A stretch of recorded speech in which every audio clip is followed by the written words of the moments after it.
La hiérarchie de vos valeurs va dicter votre destin financier. Montrez-moi vos valeurs et je vous dirai où vous irez avec votre argent. J'ai reçu un jeune homme qui gagne 6 millions de dollars par an. Et à la fin de l'année, il devait emprunter environ 300 000 dollars pour payer ses impôts. Cela importe peu combien il gagnait. Le plus important, c'est comment il gère ce qu'il gagne. Et la hiérarchie de vos valeurs détermine votre gestion. Ce même jeune homme avait un assistant qui travaillait pour lui et qui ne gagnait que 24 000 dollars par an. C'était il y a presque 20 ans. Cet assistant économisait 20% de ce qu'il gagnait. Il sera plus proche de l'indépendance financière que son patron. Donc ça importe peu combien vous gagnez, mais ce qui est important, c'est comment vous gérez ce que vous gagnez. Et la hiérarchie de vos valeurs va dicter comment vous le gérez. Dites-moi quelles sont vos valeurs et je devinerai comment vous dépensez votre argent. Si vos valeurs sont centrées sur vos enfants, l'argent va vers vos enfants. Si vos valeurs sont centrées sur l'habillement, le look, l'apparence, alors l'argent va vers ces choses. Si vos valeurs les plus grandes sont centrées sur la religion et la spiritualité, vous allez faire des donations aux églises, aux temples, aux mosquées. Si votre plus grande valeur est le fitness, l'argent s'achemine vers ce domaine. Donc tout ce à quoi vous accordez une plus grande valeur, c'est là où s'achemine votre argent. Et si vous n'accordez pas de valeur à la création de la richesse et à son accumulation, à l'achat d'actifs au lieu de choses de consommation qui se déprécient, vous n'êtes probablement pas sur votre chemin vers l'indépendance financière. Quand vous demandez aux gens s'ils veulent être indépendants financièrement, tous vous disent oui. Mais il n'y a que 1% qui l'atteignent.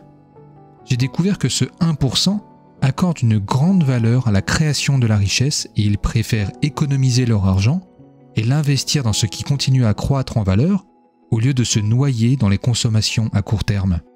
Si vous n'accordez pas de valeur à la création de richesse, vous n'allez pas investir votre argent dans ce qui vous apportera un bon rendement. Vous achèterez des choses qui vous donneront une satisfaction immédiate et qui, par la suite, perdront leur valeur. Et dans cette situation, vous travaillez contre vous-même. Donc vous devez avant tout accorder de la valeur à la création de la richesse. Et j'ai découvert 6 points communs à ceux qui accordent de la valeur à la création de la richesse. Ce sont les 6 étapes vers la fortune. La personne qui a ces 6 points dans sa structure de valeur a une grande chance d'atteindre l'indépendance financière. Le premier point, c'est qu'il est irréaliste de croire que vous serez indépendant si vous ne servez pas les autres, à moins d'avoir hérité de l'argent ou que vous soyez marié à quelqu'un qui gagne beaucoup d'argent. Si vous n'avez pas cette source de revenus, vous ne pourrez pas économiser, investir et accumuler. Donc la première étape dans la création de la richesse, c'est d'abord d'augmenter votre probabilité en énumérant 200 bienfaits. Et je dis bien 200, pas 20, mais 200 bienfaits que vous pouvez tirer en créant une entreprise qui sert un grand nombre de personnes. Car vous ne trouverez pas un milliardaire qui n'a pas construit d'énormes entreprises qui servent les autres. Richard Branson a construit 300 entreprises qui servent beaucoup de gens. Bill Gates, Elon Musk, Warren Buffett, tous ont créé de grosses entreprises qui servent beaucoup de gens. Donc, à défaut d'avoir une valeur, énumérez 200 bienfaits de créer une entreprise qui sert les autres. Car si vous êtes pauvre, c'est que vous ne vous souciez pas assez de l'humanité pour servir les autres. Vous créez une source de revenus, opérer des transactions justes et être récompensé de votre service. Donc énumérez 200 bienfaits résultant de votre service aux autres. Et cela signifie que vous devriez réellement vous soucier de l'humanité et rechercher les problèmes auxquels le monde fait face. Trouvez les solutions, résolvez-les d'une manière plus efficace que quiconque et faites quelque chose qui a un sens pour vous, qui vous inspire à vous réveiller tôt le matin pour l'aborder et trouver des solutions. Ou trouver quelqu'un d'autre qui l'a déjà résolu et copiez-le. Mais le but ultime, c'est d'être au service des autres. Si vous n'avez pas ce désir de servir les autres, c'est irréaliste de vouloir créer une richesse. Ces 200 bénéfices ne sont pas des invitations à dépenser de l'argent du genre « je veux m'acheter une voiture »,« je veux m'acheter ça », etc. Ceux-là sont des bénéfices dans la consommation et entraînent une perte de valeur. Je veux que les bénéfices soient du genre apprendre l'art du leadership, apprendre comment manager des équipes, apprendre comment parler aux clients, apprendre comment organiser les gens, apprendre comment structurer efficacement vos priorités. des choses qu'il faut pour construire une entreprise. La deuxième étape de la création de la richesse, c'est énumérer 200 bienfaits quant à la gestion efficace de votre entreprise pour maximiser vos profits. Parce que je connais des entreprises qui ont de gros revenus, mais très peu de profits, et d'autres qui ont des revenus moyens, mais avec de gros profits. Vous devriez être sûr d'énumérer 200 bienfaits quant à la gestion de votre entreprise pour créer des profits. Première étape, servir les autres pour créer un business. Ensuite, se servir soi-même et servir son équipe afin de servir les clients. Cela incite tout le monde à travailler plus efficacement et à dégager plus de marge de profit pour vous-même et pour vos employés afin de mieux servir vos clients. Le troisième point, c'est de noter 200 bienfaits quant à économiser un pourcentage croissant de vos profits, car si vous n'économisez pas ce pourcentage, vous ne construisez pas un tremplin de liquidité, d'argent liquide. Vous n'allez pas stabiliser votre business et vous allez vivre dans l'extrémité, dans l'anxiété. Vous n'allez pas profiter quand les opportunités pour faire croître vos business vont s'ouvrir dans le marché. Warren Buffett a en réserve 109 milliards en liquide. Apple a 290 milliards. Les grandes entreprises et les grands milliardaires ont des réserves de liquide. Ils ne laissent pas le monde extérieur, avec sa volatilité, dicter leur stratégie et ils font en sorte qu'il y ait un tremplin quand le monde extérieur se volatilise. Vous devriez avoir une réserve de liquide capable de vous soutenir au moins 3 ou 6 mois, voire même une année. Le top 100 des entreprises ont en moyenne au moins 4 à 6 mois de réserve liquide. Et Bill Gates, chez Microsoft, gardait au moins l'équivalent d'1 an de capital en liquide. C'est à peu près 160 milliards de liquide. Donc, vous devriez avoir une stratégie d'épargne accélérée qui vous permet de faire croître votre épargne chaque semestre. Ce qui importe, ce n'est pas combien vous économisez, mais le fait même de créer cette habitude d'économiser. Vous devriez économiser autant que vous le pouvez. Et je n'ai jamais rencontré quelqu'un incapable d'économiser quelque chose. Vous pouvez vous dire « je ne peux pas, j'ai des factures à payer ». Mais même dans ces cas, vous pouvez économiser ne serait-ce qu'1 $. C'est un début, c'est pas la quantité mais le fait de trouver un point de départ pour s'habituer à économiser. Ensuite, de 1, vous passez à 2, puis 4, 16, et ainsi de suite. Mais vous devez commencer quelque part. Je connais des gens qui ont commencé avec 100, d'autres avec 1000, d'autres avec 10 000. Mais quoi qu'il en soit, vous devez développer cette habitude mécaniquement pour que ce soit moins basé sur les émotions. L'émotion détruit votre fortune, mais la stratégie vous permet d'en construire une. De telle sorte que l'argent sort de votre compte principal pour aller vers un compte d'épargne, de manière automatique, sans le toucher. Bien que ce soit une réserve, vous ne la touchez pas, sauf si c'est vraiment urgent.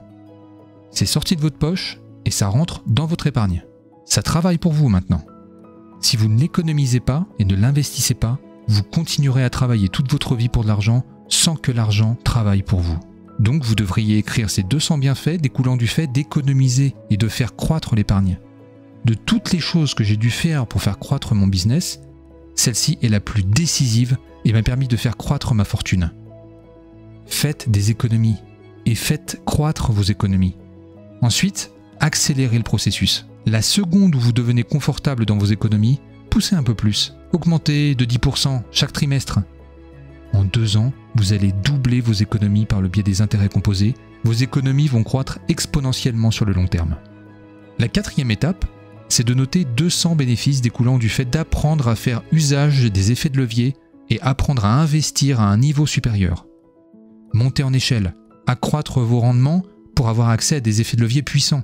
Un peu de ratio risque-rendement. Apprendre comment créer des marques et en tirer profit. Apprendre à se construire une deuxième source de revenus. Apprendre comment utiliser l'argent des autres pour faire décoller votre business. Il y a plein de manières d'utiliser les effets de levier. Vous devriez maîtriser l'art d'en faire usage. Donc 200 bénéfices quant au fait d'élever vos investissements à des niveaux supérieurs avec des rendements plus conséquents et un ratio risque-rendement plus élevé. La prochaine étape, c'est de noter 200 bénéfices à accumuler une grande fortune. Si vous n'avez pas une raison pour accumuler de la richesse, vous n'en aurez jamais.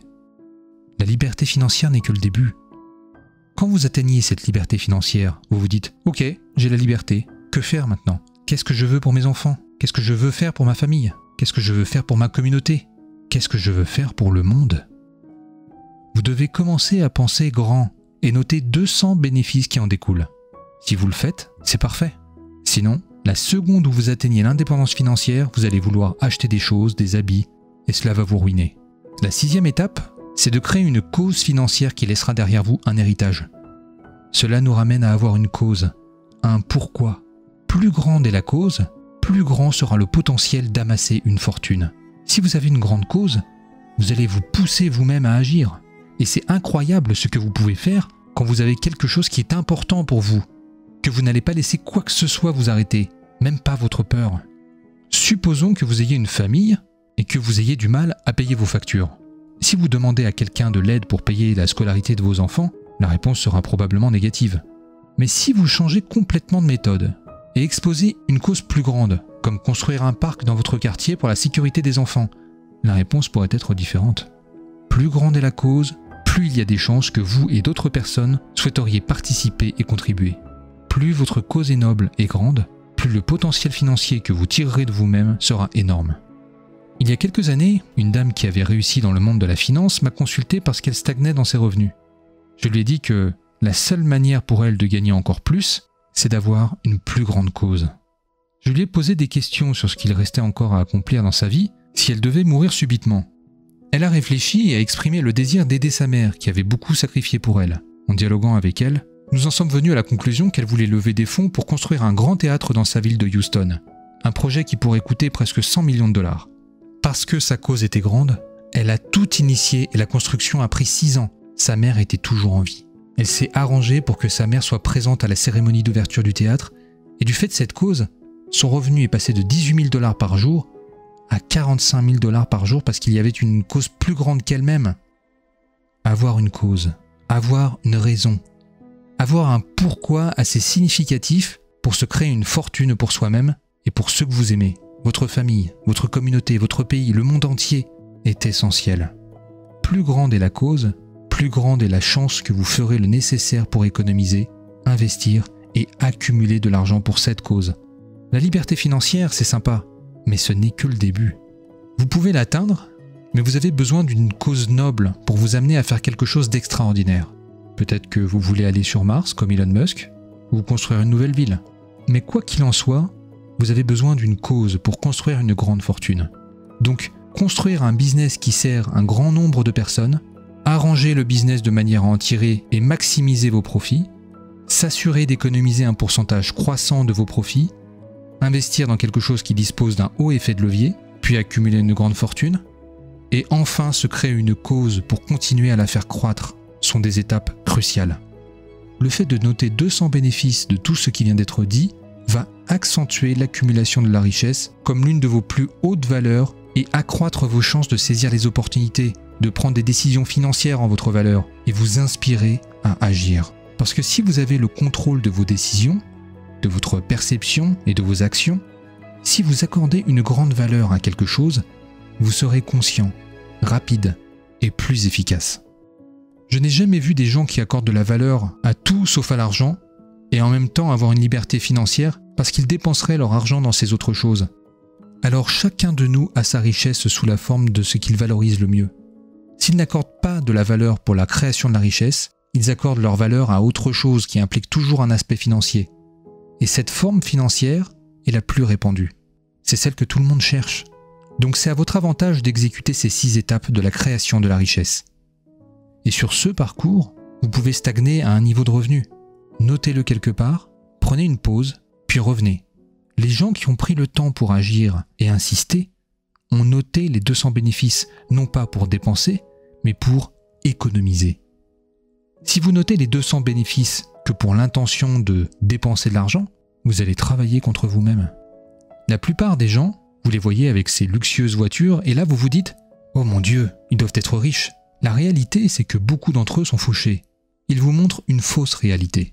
Donc parfois, la réalité n'a rien à voir avec ce qu'ils vous montrent. Vous devez vous assurer de construire une fortune assez solide, pas seulement une apparence, un semblant de fortune. Construire sa fortune pour une bonne cause est noble. Les gens leur demandent parfois « Pourquoi vous accumulez de la richesse? Juste pour accumuler ?» Non. Le but, c'est qu'ils vous donnent la liberté de faire ce que vous aimez faire et aimer ce que vous faites sans être obligé d'aller travailler. Mais vous irez travailler quand même, parce que vous aimez votre travail. Les Bill Gates, les Warren Buffett, ces gens travaillent toujours parce qu'ils aiment leur travail. Ils le font non pas parce qu'ils ont besoin d'argent, mais parce qu'ils veulent inspirer les autres à faire la différence. Donc voilà les 6 étapes de la création de la richesse. N'a rien à voir avec votre intelligence, qu'elles peuvent vous aider à accroître la probabilité, ni votre salaire que vous avez à recevoir, mais tout à voir avec vos habitudes et d'une manière qui vous attirera la fortune. Des gens ordinaires avec une bonne habitude financière peuvent se retrouver avec beaucoup d'argent. Et des gens assez intelligents, avec de très bons salaires, mais qui ont des mauvaises habitudes financières, peuvent se retrouver avec peu d'argent. Et pire, dans un désastre financier. Prenez-lui par exemple. Ce concierge qui s'appelle Ronald Reed.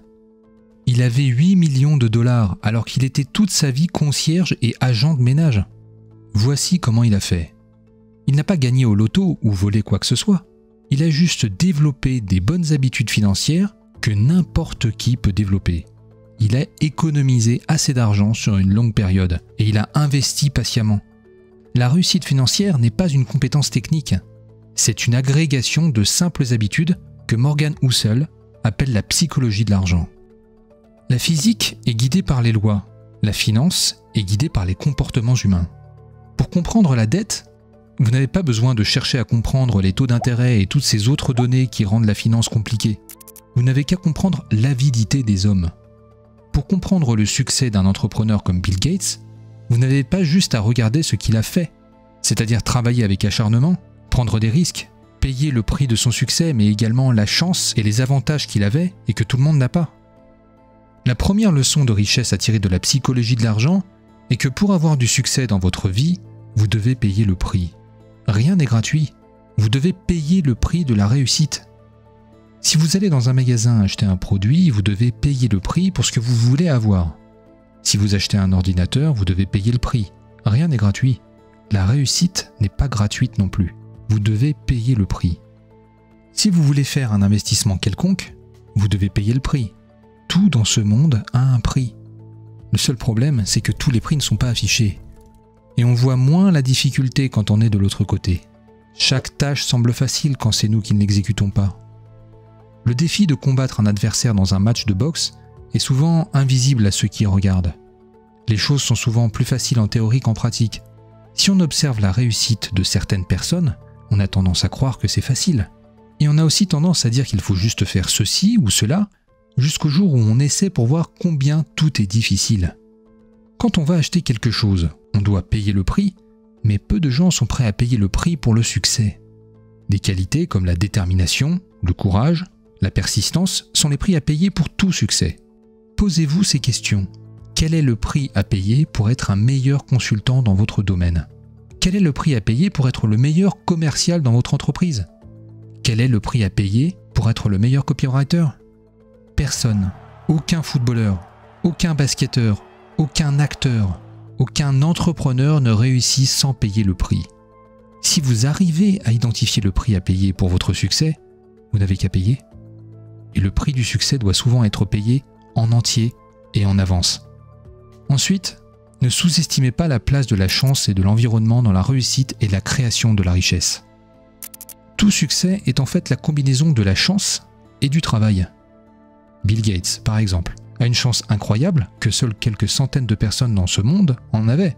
Au lieu de se concentrer simplement sur ce qu'il a fait, vous devez également voir ce qui lui a permis de faire ce qu'il a fait. À l'époque où Bill Gates était au lycée, même les universités n'avaient pas d'ordinateur. Mais chanceux qu'il était, Bill Gates était inscrit dans une école où il y avait des ordinateurs. Selon l'ONU, en 1968, il y avait à peu près 303 millions de lycéens. 18 millions d'entre eux vivaient aux États-Unis. 270 000 d'entre eux vivaient à Washington, 100 000 d'entre eux vivaient à Seattle, et seulement 300 d'entre eux sont allés à la même école que Bill Gates, où il y avait des ordinateurs. Bill Gates disait que s'il n'avait pas eu cette école, il n'aurait jamais pu construire une entreprise telle que Microsoft. C'est une chance que lui et les 300 autres lycéens avaient. Cette chance est aussi appelée l'injuste avantage. Si vous regardez de plus près le parcours d'Elon Musk et que vous décidez de voir non seulement ce qu'il a fait, mais ce qui lui a permis de faire ce qu'il a fait, vous verrez aussi qu'il y a de la chance et l'injuste avantage. Si vous donnez à la chance et le risque leur respect, vous allez réaliser que quand vous jugez l'état financier de quelqu'un, ce n'est pas aussi bon ou aussi mauvais que ça en a l'air. Vous êtes juste un individu parmi 8 milliards d'autres dans ce jeu. L'impact accidentel des actions extérieures hors de votre contrôle peut être plus conséquent que l'impact des actions que vous prenez consciemment. À cette chance s'ajoute aussi un travail, un acharnement. mais ne sous-estimez jamais la place de la chance dans la réussite. Beaucoup de gens sous-estiment la place de la chance dans la réussite. La chance occupe souvent une grande place. Elle est simplement difficile à mesurer. Sachez également que les événements hors de votre contrôle peuvent arriver à tout moment et bouleverser votre calendrier économique et financier. Peu de gens ont vu venir l'inflation, mais elle est là, elle impacte chaque portefeuille. Peu de gens ont vu venir la crise sanitaire, mais elle était là et a changé toutes nos habitudes. La crise économique de 1929, celle de 2001, de 2008, ou encore la pandémie sont des événements extrêmes, totalement imprévisibles, qui ne s'expliquent qu'après qu'ils aient pris fin. La leçon ici est de vous préparer mentalement et financièrement à des événements comme ceux qu'on vient de citer, au lieu de simplement réagir pendant qu'il est trop tard. La bonne leçon à tirer des surprises est que le monde est surprenant. Non pas que nous devions utiliser les surprises passées comme un guide pour le futur, mais que nous devrions utiliser les surprises passées comme un aveu que nous n'avons aucune idée de ce qui pourrait se passer ensuite. Les événements qui vont façonner notre futur sont les événements dont le passé ne peut nous donner que très peu de guidance. Aucun passé ne peut nous dire plus sur la prochaine technologie. Aucun passé ne peut nous en dire plus sur la prochaine crise économique. L'histoire peut être un guide trompeur pour l'avenir de l'économie et du marché boursier, car elle ne tient pas compte des changements structurels qui sont pertinents dans le monde aujourd'hui. Une autre leçon que vous devez connaître de la psychologie de l'argent est que, dans ce monde, personne n'est fou. Nous voyons simplement les choses différemment. Vos expériences personnelles avec l'argent représentent peut-être 0,001% de ce qui s'est passé dans le monde. Mais elles représentent 80% de la façon dont vous pensez et percevez le monde. Toutes nos expériences sont différentes et notre perception du monde est dictée largement par notre expérience et notre rapport à l'argent. Les gens qui ont une mauvaise expérience avec l'argent peuvent par exemple avoir une perception pessimiste du monde. Ceux qui ont de bonnes expériences avec l'argent perçoivent le monde de façon très optimiste. Les gens qui ont grandi dans la richesse n'ont pas le même regard sur l'argent que les gens qui ont grandi dans la pauvreté. Les gens qui ont grandi dans une période de crise économique et ceux qui n'ont pas grandi dans une période de crise économique ont des regards différents sur l'argent. Et même pendant une période de crise économique, les riches et les pauvres ont une perception différente de la réalité. Un riche millionnaire a raconté que pendant qu'il était enfant, ses parents étaient très riches. Lors de la grande crise économique de 1929, ses parents avaient tellement accumulé de richesses qu'ils ont embauché des gens juste pour les payer, pour qu'ils aient assez d'argent pour se nourrir. Notre personnage, le millionnaire, l'enfant qu'il était à l'époque, n'avait aucune idée de ce qui se passait. Il ne savait même pas que dehors il y avait la crise, tellement qu'il était confortable là où il était. Il a fallu qu'il aille à l'université d'Harvard quelques années plus tard pour comprendre qu'il y avait à cette époque une chose qui s'appelait la crise économique. Les gens de différentes générations, élevés par différents parents qui avaient des revenus différents et des valeurs différentes, dans différentes parties du monde, nés dans des économies différentes, subissent des incitations différentes et des revers de fortune différents, apprennent des leçons très différentes. Chaque perception que nous avons est façonnée par les expériences que nous avons vécues et chacune de nos expériences est persuasive. En étudiant l'histoire, vous avez l'impression de comprendre quelque chose. Mais jusqu'à ce que vous l'ayez vécu et que vous ayez personnellement ressenti les conséquences, vous ne les comprenez peut-être pas suffisamment pour changer votre comportement. Nous pensons tous que nous savons comment fonctionne le monde, mais nous avons fait l'expérience que d'un tout petit morceau. Chaque action qu'une personne entreprend, chaque risque qu'elle prend, chaque détail est façonné par son expérience personnelle dans le passé. Si vous avez grandi à une époque où l'inflation était élevée, vous aurez investi moins d'argent en obligations plus tard dans votre vie que ceux qui ont grandi à une époque où l'inflation était faible. Si vous avez grandi lorsque le marché boursier était en pleine croissance, vous allez investir une plus grande partie de votre argent dans des actions plus tard dans votre vie par rapport à ceux qui ont grandi lorsque les actions étaient faibles. Ce n'est absolument pas une question d'éducation, d'intelligence ou de sophistication, mais un hasard, une pure chance autour de quand et où vous êtes né. Chaque décision financière qu'une personne prend a un sens pour elle à ce moment et remplit les cases qu'elle doit cocher. La personne se raconte une histoire sur ce qu'elle fait et pourquoi elle le fait. Et cette histoire a été façonnée par sa propre expérience unique. Vous verrez des gens dépenser beaucoup d'argent dans des tickets de loterie avec une chance sur 1 million de gagner. Ils le savent très bien et ce sont souvent des gens très pauvres qui le font. C'est une dépense annuelle qui monte jusqu'à 400 € pour certains individus. Personne n'est fou. ils ont leurs raisons. Tout le monde a ses raisons. Nous faisons tous des choses folles avec l'argent parce que nous sommes tous relativement nouveaux à ce jeu. Et ce qui te semble fou peut avoir un sens pour moi. Mais personne n'est fou. Nous prenons tous des décisions basées sur nos propres expériences uniques qui semblent avoir du sens pour nous à un moment donné. Les expériences passées, les origines, les conditions dans lesquelles on était quand on était enfant créent différentes valeurs et différentes perspectives. Ce qui semble assez fou pour moi peut avoir tout son sens pour toi. Jouer à la loterie peut sembler fou pour certaines personnes, mais aux yeux de la personne qui joue, cela représente un espoir de pouvoir sortir de la misère. La quatrième leçon est que l'avidité ou le jamais assez peut vous tuer. Warren Buffett disait « Vous pouvez donner à quelqu'un un bonus de 2 millions de dollars, il se contentera de ça, jusqu'à ce qu'il découvre que son voisin a reçu 2 100 000 dollars. Et soudainement, il ne sera pas bien pour le reste de l'année. L'humain n'est jamais satisfait. Il veut toujours plus d'argent, plus de succès, etc. Il faut apprendre à un moment donné à dire « c'est assez ». Sinon, vous allez vous conduire dans une poursuite insatiable et potentiellement vers votre chute. Voici un bel exemple. Rajat Gupta est un homme d'affaires américain, PDG du cabinet de consultants McKinsey de 1994 à 2003. Il est devenu un des hommes les plus riches de l'époque avec une fortune atteignant des centaines de millions. Mais son désir de vouloir devenir encore plus riche, de devenir milliardaire, l'a emporté. Après sa carrière chez McKinsey, il va siéger au conseil d'administration de Goldman Sachs. Lors de la crise financière de 2008, Goldman Sachs a été touché financièrement et Warren Buffett allait investir 5 milliards pour faire revivre l'entreprise. Rajat Gupta, qui siégeait au conseil, s'était précipité après la nouvelle pour appeler un manager de fonds. Quelques secondes après, le manager a racheté 175 000 actions de Goldman Sachs. Quelques heures après, l'investissement de Warren Buffett a été annoncé au public et l'action de Goldman Sachs a augmenté. Rajat Gupta a fait un profit de 1 million, mais il a fini en prison parce que ce qu'il a fait était illégal. Voilà un monsieur qui avait tout, de l'argent, de l'influence, du pouvoir, et qui s'est laissé tenter par l'avidité. Plus tard, Warren Buffett disait ceci. Pour faire de l'argent qu'il n'avait pas et dont il n'avait pas besoin, il a risqué ce qu'il avait et ce dont il avait besoin. Et c'est idiot. Si vous risquez quelque chose qui est très important pour quelque chose qui ne l'est pas, ça n'a aucun sens. L'économie du monde moderne crée deux choses. La richesse et l'envie ou l'avidité. Peu importe le montant ou la somme que vous visez, il y aura toujours quelqu'un qui a plus.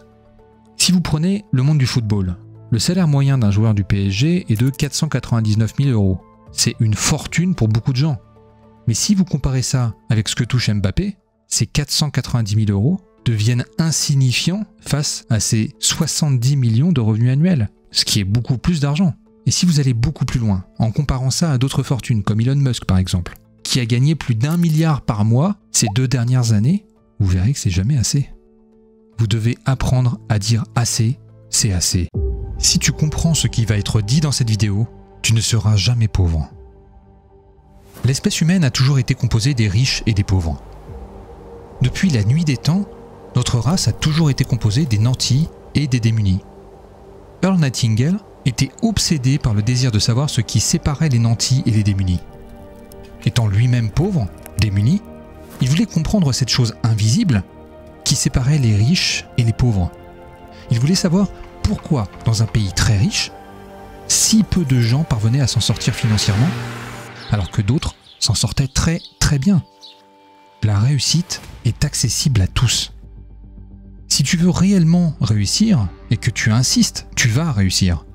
Pourtant, selon une statistique publiée par le Bureau du recensement, 1 personne sur 10 réussit. Une proportion significative d'hommes âgés de 65 ans et plus ont des revenus faibles d'année en année. Beaucoup d'entre eux ont des revenus bien en dessous de la moyenne. Seule une petite fraction d'entre eux dispose de revenus élevés, dépassant le seuil de la pauvreté. Il constate qu'un homme commence sa carrière professionnelle dans la vingtaine, parfois plus tôt. Il a la chance de vivre dans un monde libre. Il a plus de 40 ans pour s'en sortir financièrement dans une des époques les plus riches du monde. Pourtant, d'après les statistiques, seuls 10 sur 100 seront financièrement à l'abri à l'âge de 65 ans. Et seuls 4 sur 100 seront à l'aise financièrement. Il est si facile aujourd'hui de gagner plus d'argent que l'homme moyen parce que très peu s'y prennent de la bonne manière. 90% des gens ne sont pas dans la course pour gagner plus d'argent. Quiconque se met dans la course verra que c'est une course sans concurrent sérieux. Demandez à 10 personnes de votre entourage ce qu'ils font actuellement pour augmenter leurs revenus. Dites-leur ensuite combien d'argent ils voudront gagner quand ils auront 65 ans. Quand leur seule réponse est le silence ahurissant, passez et posez à quelqu'un d'autre la même question. Et vous verrez que la raison pour laquelle les hommes ne sont pas financièrement indépendants toute leur vie, c'est parce qu'ils n'ont jamais pris le temps de réfléchir et répondre à ces questions financières. Toi-même qui regardes cette vidéo, quel est ton projet pour qu'un jour tu parviennes à être libre financièrement? Vous voyez, les personnes qui gagnent des gros revenus n'ont pas juste eu de la chance et ne sont pas des escrocs, comme le prétendent ceux qui n'ont pas d'argent. Elles ne sont pas non plus dotées nécessairement de plus de cervelle ou de talent que leurs amis et voisins. Elles ne sont pas plus initiées à des secrets occultes. Et seules quelques-unes ont eu la chance d'avoir des pères et des grands-pères riches. La plupart des personnes qui gagnent des gros revenus aujourd'hui ont commencé de la même manière que vous et moi. Un homme qui ne décide jamais de gagner plus d'argent ne pensera jamais à apprendre comment rechercher les moyens pour gagner plus d'argent. La seule différence entre les hommes qui gagnent de gros revenus et ceux qui gagnent de faibles revenus est que ceux qui gagnent des gros revenus ont décidé d'en gagner plus. Si tu ne décides pas réellement de gagner plus et d'augmenter ton revenu, tu n'auras absolument pas la motivation d'aller chercher les moyens qui te permettront de gagner plus. Débarrasse-toi une fois pour toutes de cette ancienne superstition selon laquelle les personnes qui gagnent beaucoup d'argent sont spéciales, ont de la chance, bénéficient d'avantages ou avaient de l'argent au départ, connaissent quelqu'un, sont plus intelligentes ou n'importe quoi d'autre. Ils ont commencé juste par une chose, la ferme volonté d'avoir plus. Ce sont des alibis qui vont te garder mentalement pauvre. La raison pour laquelle ces alibis sont si nombreux est que les hommes qui n'ont pas réussi financièrement sont rarement assez honnêtes pour admettre qu'ils n'ont pas vraiment essayé et n'ont pas eu assez de courage pour continuer à essayer jusqu'à trouver leur voie. Ils voient l'échec comme une honte, alors que nous sommes dans une époque où, tant qu'on ne fait pas de mal à quelqu'un, chacun a le droit inaliénable de se tromper autant de fois que possible. Mais ceux qui ont manqué de courage pour justifier leur échec, pour expliquer pourquoi ils sont restés sur place, inventent et font circuler ces vieux alibis. Oh, les riches sont des escrocs, leur richesse signifie la pauvreté d'autres personnes, alors même que les riches font partie des acteurs les plus importants de la société. Les pays les plus développés sont les pays où il y a un nombre important de riches, et ce n'est absolument pas un hasard. Prenez les États-Unis par exemple. Selon le magazine Forbes, qui établit chaque année le classement des milliardaires, il y a à peu près 735 milliardaires dans ce pays. Derrière les États-Unis, on a la Chine qui compte à elle seule 495 milliardaires, qui ont une fortune totale de 1670 milliards de dollars. Et par pure coïncidence, les États-Unis sont la première puissance économique du monde et la Chine la deuxième puissance économique du monde. Ne deviens pas comme ces gens partout dans le monde qui se retiennent et refusent la générosité et l'abondance du monde. Le savoir est à la disposition de tout le monde. Chacun de nous a un choix à faire entre écouter ceux qui sont qualifiés pour nous enseigner ou continuer de suivre ces anciennes illusions proférées par des gens qui n'en savent pas plus que nous. Si tu acceptes de recevoir la générosité et l'abondance du monde, tu seras riche comme tu ne peux l'imaginer et tu seras un des acteurs les plus importants de ta communauté. Voici comment tu peux devenir riche. Et Nightingale estime que ce secret est l'unique formule pour devenir riche. Elle explique aussi votre situation actuelle. Que vous gagnez 6 000 par an, ou 16 000, ou 60 000, ou 600 000, elle s'applique à chaque adulte, qu'il soit employé ou au chômage. Elle s'applique à l'homme le plus riche et au plus pauvre, et à chaque personne entre les deux. Et vous devez l'écrire sur un papier, la poser sur le miroir de votre salle de bain et le lire tous les matins. Voici le secret. Nos récompenses dans la vie seront toujours en proportion exacte de notre contribution, de notre service. Mémorisez cette formule. Notre récompense dans la vie sera toujours exactement proportionnelle à notre contribution, notre service. Relisez-la, écoutez-la encore et encore. Si vous la voulez sous une autre forme, la voici telle qu'elle s'applique au travail d'un homme. L'argent que vous recevez de l'entreprise pour laquelle vous travaillez sera toujours en rapport direct avec le besoin de ce que vous faites, votre capacité à le faire et le degré de difficulté à vous remplacer. Si tu veux une preuve de cette affirmation, regarde les athlètes comme Lionel Messi ou LeBron James, qui sont extrêmement bien rémunérés. Pourquoi ? Parce qu'ils sont parmi les meilleurs dans ce qu'ils font. Leur capacité à jouer au football ou au basketball à un niveau élite, le divertissement qu'ils offrent à des millions de fans et la difficulté de trouver quelqu'un avec un talent similaire justifient leur salaire élevé. Cette formule, avec les 2 règles suivantes, est la recette ou ta feuille de route pour gagner tout l'argent que tu veux vraiment. Le dramaturge Archibald MacLeish, lauréat du prix Pulitzer, dans sa pièce Le secret de la liberté, a écrit que « La seule chose qui fait d'un homme un homme est son esprit. Tout le reste peut être trouvé chez un cochon ou un cheval. » Des mots forts, n'est-ce pas? Mais aussi longtemps que tu vivras, tu n'entendras jamais une affirmation aussi vraie que celle-là. La clé du succès de chaque être humain se trouve dans son esprit, la mine d'or qui se trouve entre ses oreilles.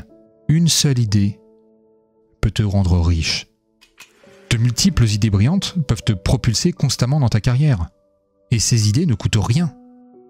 Je crois fermement qu'il n'y a rien dans le monde des affaires actuel qui ne sera pas amélioré, nettement amélioré dans le futur.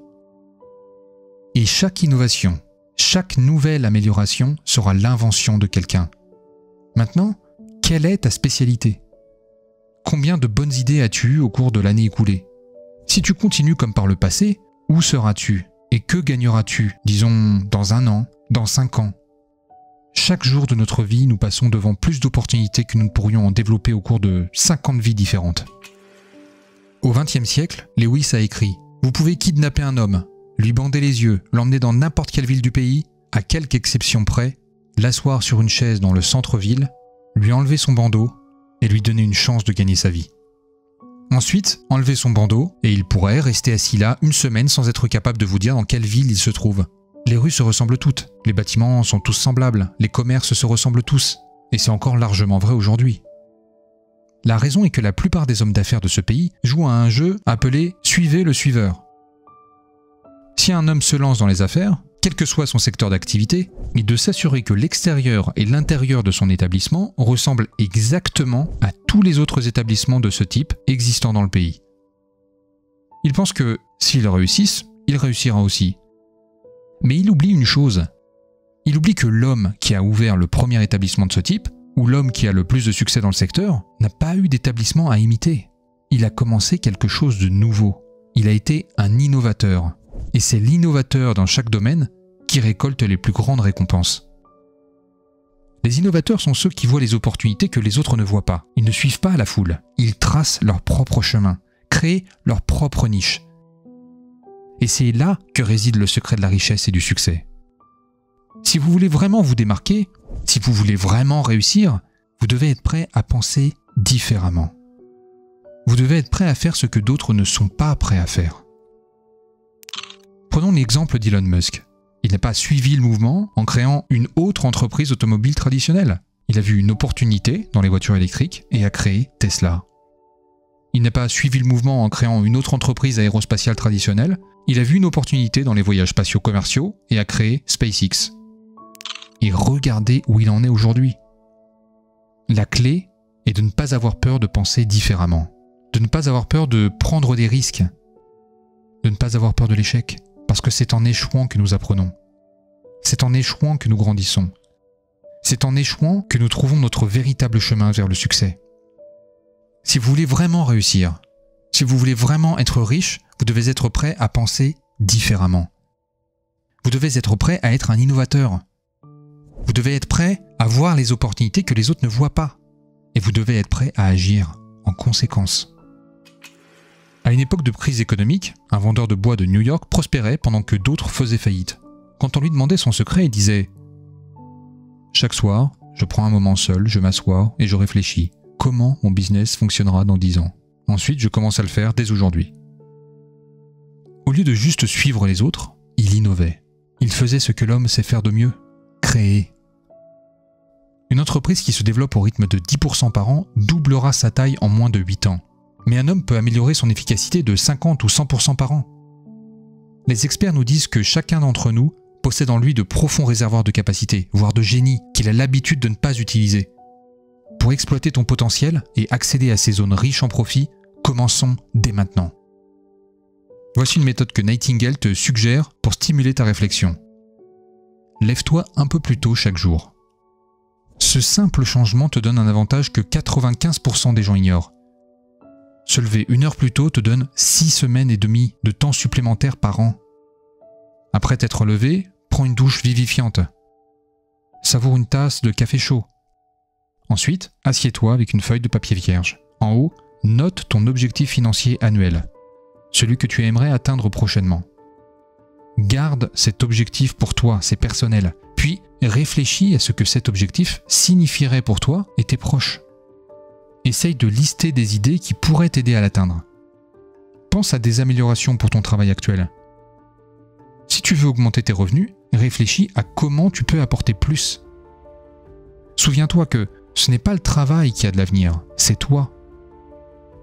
Peu importe ton domaine, il regorge d'opportunités. Tu n'as pas besoin de réinventer la roue. Pense simplement à comment améliorer ce qui existe déjà. Si tu veux atteindre ton objectif financier, trouve des façons d'augmenter ta valeur. La clé est dans ta tête, dans cette mine d'or entre tes oreilles. Chaque matin, essaie de noter 5 idées. Garde-les dans un dossier spécial. Certaines idées ne sont pas utiles, mais d'autres seront précieuses. De temps en temps, tu auras une idée brillante. Si tu fais cet exercice tous les jours, tu auras une multitude d'idées à la fin de la semaine. Prends une seule idée, essaye-la, peu importe ton âge, essaye. Henry Ford a commencé à l'âge de 45 ans. Warren Buffett n'était milliardaire qu'à 56 ans. Ces hommes n'ont pas laissé l'âge ou les attentes sociétales définir leur trajectoire. Ils ont poursuivi leur passion avec détermination sans se laisser décourager par les échecs ou les obstacles. La deuxième règle qui accompagne la formule succès se résume en un seul mot: attitude. Henry Ford a dit un jour: que vous pensiez pouvoir le faire ou que vous pensiez ne pas pouvoir le faire, dans les deux cas, vous avez raison. Cette citation souligne l'importance de l'attitude. Notre croyance en nous-mêmes, notre perspective et notre état d'esprit déterminent en grande partie notre capacité à réussir. Un penseur disait qu'avant de pouvoir faire quelque chose, tu dois d'abord devenir quelqu'un.